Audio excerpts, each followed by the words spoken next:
Hey, what's up, guys? How y'all doing today? Well, baby, if you are Kirk Burrows, you are letting everybody know Bad Boy Entertainment's deep, dark secrets. The most of it is Diddy rob Mary J. Blige of millions, and Kirk Burrows had to step in, but they all conspired, Janice Combs, Diddy, and Kenneth Masalas, to rob him of his 25% ownership. You guys, there is a groundbreaking lawsuit that has come out.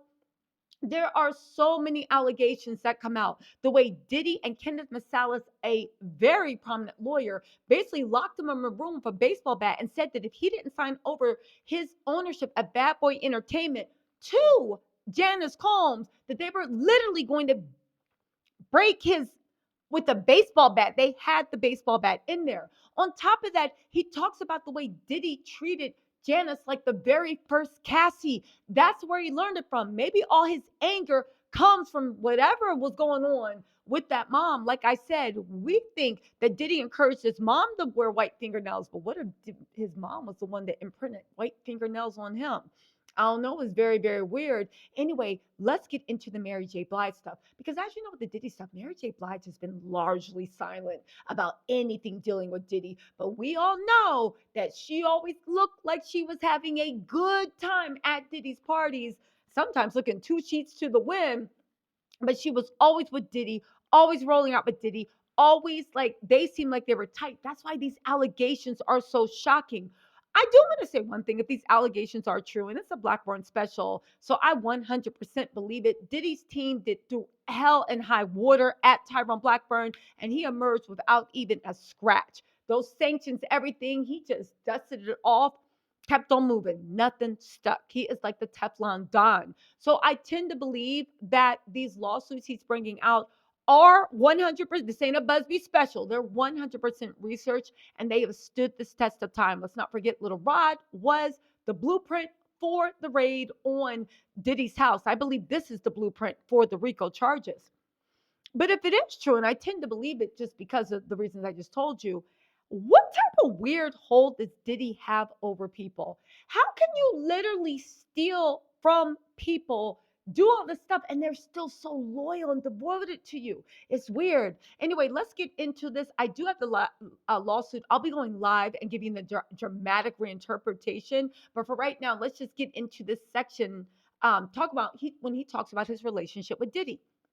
Now, listen to this, right?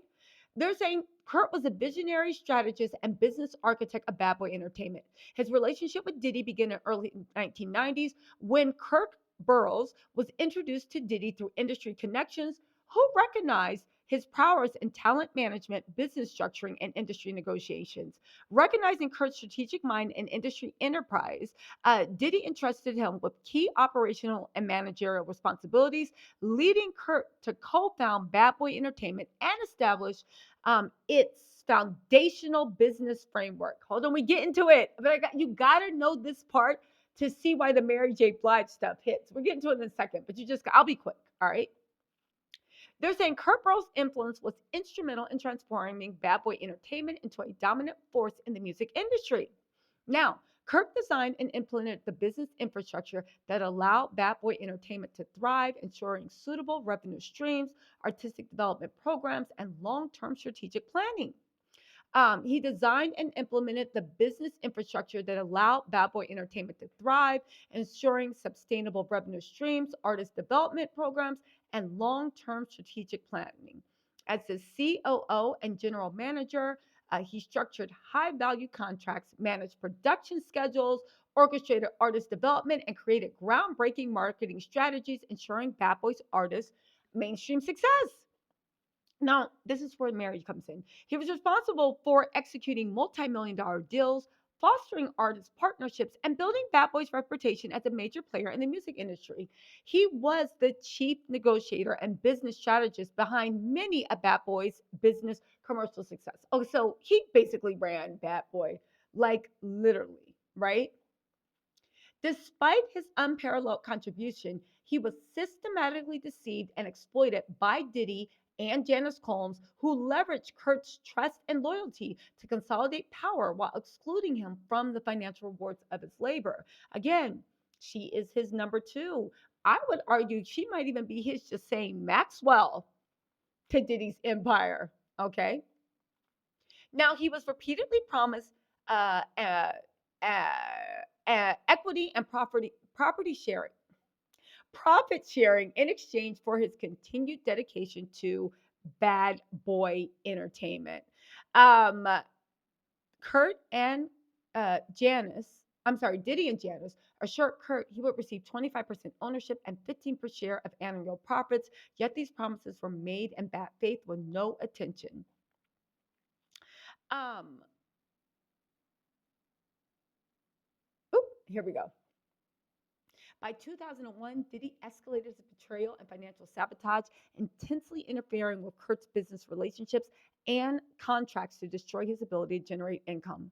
Among the most egregious acts of misconduct, Diddy deliberately obstructed Kurt Burroughs' management contract with Mary J. Blige, an artist whom Kurt rescued from financial collapse due to Diddy's prior mismanagement and fraudulent financial dealings. Okay? Diddy engaged in fraudulent financial schemes, inflating Mary J. Blige's expense accounts by charging unauthorized expenses, fabricated service fees, and luxury purchases under false pretenses. These illicit transactions included charging personal expenses to the artist's accounts, such as designer clothing, private jets, luxury vacations, and unauthorized gifts.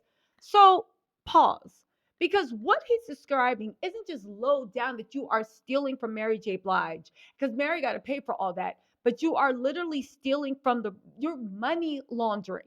Your money laundering. And the fact that Mary didn't know anything about it, and Kirk Burrough says he stepped in and actually helped fix the mess of what Sean Diddy Combs was doing, and Mary J. Blige is still cool with Diddy, yo, Diddy got mind control over people. Or maybe it's the fact that up to a point, Diddy was so big that if you spoke out against him, you would probably never work again because he had so many contacts, he had so many people. Also, if you really, really want to get into it, what about if you really, really want to get into it, what about all that mess with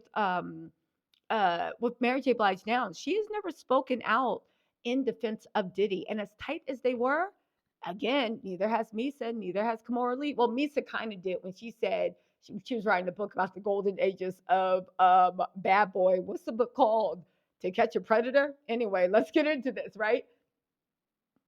They're also saying one of the most egregious examples of financial fraud involving Diddy's obsession with Tupac Shakur.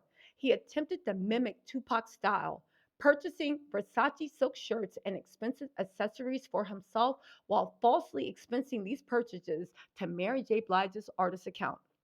Kirk Burrough, as Mary J. Blige's business advisor, exposed and corrected these fraudulent transactions, renegotiated her contracts, and successfully bought her out of financial ruin. He was the architect behind Mary J. Blige's resurgence, securing one of her most commercially successful tracks, Family Affair, by negotiating a production deal with Dr. Dre. As retaliation for Kurt's refusal to cover up Diddy's financial misconduct, Diddy, aided by Kenneth Masalas, deliberately orchestrated the termination of Kurt Burroughs' contracts, ensuring that Kurt Burrough was completely blacklisted from the music industry. Diddy and his associates interfered with Kurt Burroughs' business deals, intimidated industry executives, and assured that Kirk Burrows was excluded from any new opportunities, effectively crippling his career and financial stability.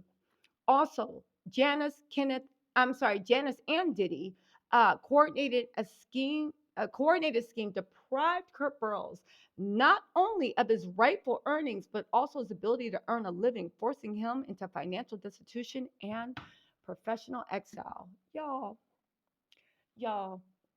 again, last time Tyrone bought up these things, everybody thought he was putting in 20 on 10, and Diddy's house got raided, and now he's in. I think these are the RICO charges. Again, what do you think of this Mary J. Blige stuff? That is so weird to me that Diddy stole from you, and you still standing 10 toes down.